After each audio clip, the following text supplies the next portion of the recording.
Hi everyone, and welcome to our background screencast on Beowulf.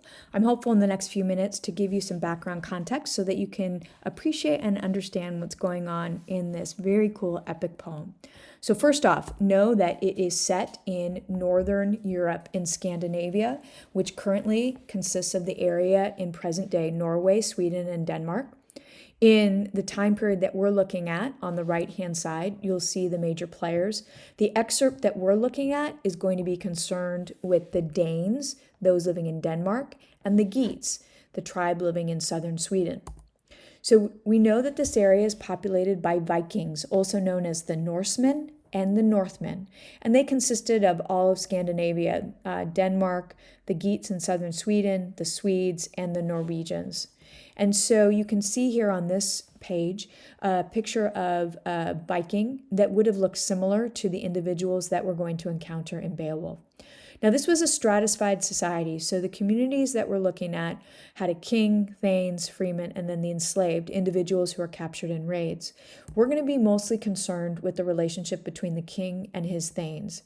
It involved a really important concept called comitatus, and it had to do with the relationship between the king, who you see in the center here, and all of his thanes who would fight on the king's behalf.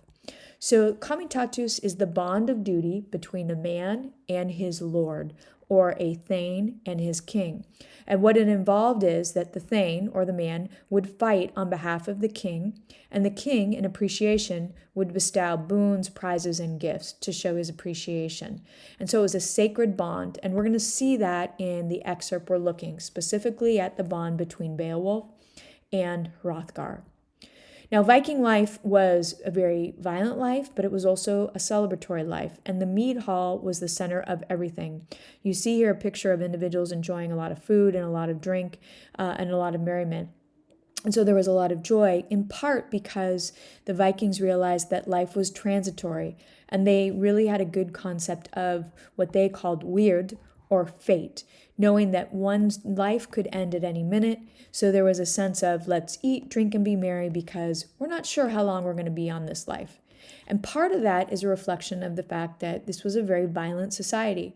So the communities and tribes that we looked at on that very first map would constantly raid each other. They would also trade. There was a cycle of farming, plundering, harvesting, plundering. So communities would have to beware against Viking invasions, but then they would also plan their own invasions as well. What enabled this was the development of the longship, or the boat that people used to either trade or engage in war battle. You see some pictures of that on the right. Innovations in construction lowered the water resistance, and the boats could go at a pretty fast speed. They could navigate ocean or inland rivers. Here are a couple more pictures of longships. The one on the left was actually discovered in Great Britain. Here's a picture of a Viking raid, so you get a sense of what individuals would have looked like. You see the longship on the left, and you see a little bit of the armor. Now, in battle, Vikings would wear armor and carry swords and battle axes. The swords were costly to make, and they were a sign of high status. If someone gave one his sword, that was a sign of respect. So we're going to see that in the poem, know that it's a pretty big deal. In addition, Vikings used long-handled battle axes, particularly in open combat. Some more artifacts you see on the right-hand side. This is a very famous find from Sutton Hoo, which was an archaeological dig in Suffolk. And you can see another artifact here and another picture of what the individuals in Beowulf would have looked like. Now, the raids that Scandinavian Vikings took went all over Europe. You see some routes right here. They went all the way to Greenland, Finland, southern Europe, and we're going to be concerned with this northern area up here. Now, Beowulf is a hero's journey, and we're going to be looking at what makes him heroic, what he does to be heroic. Seamus Heaney, in his translation, says, "Beowulf, my friend, your fame has gone far and wide. You are known everywhere." So what did Beowulf do? Well, first of all, the poem is set around the 5th or 6th century Common Era, and it was passed down by word of mouth as part of the oral tradition by Scops, who were bards who recited or sang the epic, kind of like entertainment in the mead hall. You can imagine we didn't have a radio or a TV to turn on, so the Scop would say the poem of Beowulf and gave this hero a little bit of immortality through sharing the story.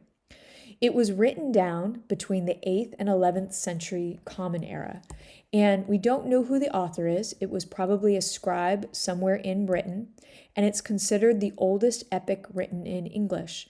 But it doesn't sound like English, it's Old English. Here's a sense of what it sounded like. What we gardaina in yer dagum, said Keninga thrum ye frunnen, Udadalingas ellen fremedon, of chill shaving, shalana threatum, monium maigdum, maer settle off there.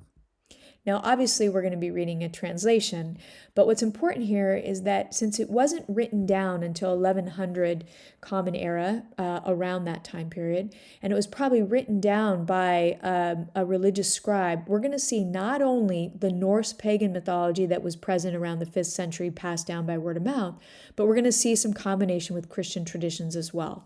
Check out this rune stone on the left-hand side. It has the snake from, you might think of Jorgamund in the Norse mythology, but there's also a cross here. So as you read the poem, keep your eye out for some of the pagan myths that we talked about in the Norse tradition, but also some Christian traditions as well. Now, why is Beowulf written in Old English instead of Scandinavian? Well, that has to do with the Viking raids. In 800s Common Era, the Northmen conquered parts of England, and this was known as Anglo-Saxon. This area here in the western part of Great Britain became known as Danelaw, and the Anglo-Saxons had a pretty significant impact on the development of England, customs, and also language. At the time, King Canute was a Danish warrior who we think was in part responsible for the influx of Viking influence in England. But know that our story, even though it was originally written in English, is going to be about Scandinavia, specifically the Geats and the Danes. So who are the characters? Well, you're going to read about the Danes and their king Hrothgar, his queen Wealhtheow, and Unferth, who's going to be a court heckler. You're also going to learn about the other tribe, the Geats. Heliac is their king, and Beowulf is the king's nephew, and he's a hero. So what's going on, and why do these two groups of people come together? Well, first off, some family trees. The first couple of pages of the story are going to show how Hrothgar becomes king. You're going to get a little bit of the lineage and succession from the first successful Danish king, and how his reign goes passed down to son, to son, to son, until Hrothgar's in charge. On the Geat side, Beowulf is going to be the nephew of Heliac, and he's going to be a respected thane in the Geat court. So how does he end up in the Danish area? Well, it has to do with this scary monster right here. Beowulf hears that there's a monster that's plaguing Hrothgar's court, and he's going to answer the call to help defeat this monster. So enjoy the story. Before you go, just as a quick check for understanding, do you know why Beowulf is set in Scandinavia but written in Old English? Can you define comitatus? Weird? Who is the king of the Danes? Who's the best warrior of the Geats? And why does Grendel, the monster, attack the Danes? And why would Beowulf leave Geatland and travel to Denmark? Questions 5 and 6 you'll be able to answer as you go through the poem.